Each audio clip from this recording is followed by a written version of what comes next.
تحصیل جہانگیرہ کے مختلف علاقے کے بعد میں اگر آپ کو بتاؤں تو تحصیل پبلک کے علاقے اکبر پورہ، مومن گڑھی اور کیمپ پورنا،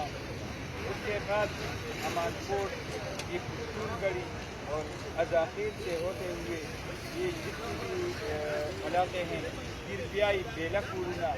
اور پھر خیش کی کالا کے جو علاقے ہیں، یہ ازاخیل اور امان گڑھ، پھٹ پلے، یہاں پر ہم کھڑے ہیں نوشیرہ کلا مکمل اس وقت زیر آب ہے۔ مختلف مقامات پر جو پروٹیکشن وال ہیں اس میں شگاف پڑ گئے ہیں اور پانی علاقوں میں اندر گیا ہے اور مسلسل اس میں تدریج اضافہ ہو رہا ہے۔ تو یہ جو جس علاقے کا آپ نے ذکر کیا کہ یہاں کے مزدور کے گھر، جی، مکین ان کے لیے کیمپ بنائے گئے ہیں، یہاں پر کنڈر میں جو ایک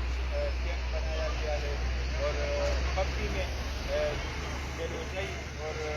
پبی میں مختلف کیمپ وہ بنائے گئے ہیں اور لوگوں کو مطلب اس طرح PGI میں ہائی اسکول میں کیمپ بنائے گئے ہیں جو اس طرف آرمر کالج اس میں پرائیویٹ کیمپ بھی ہے اور گنڈر گورنمنٹ کالج گنڈر میں وہ سرکاری کیمپ ہیں جہاں پر متاثرین کو امداد دی جاتی ہے۔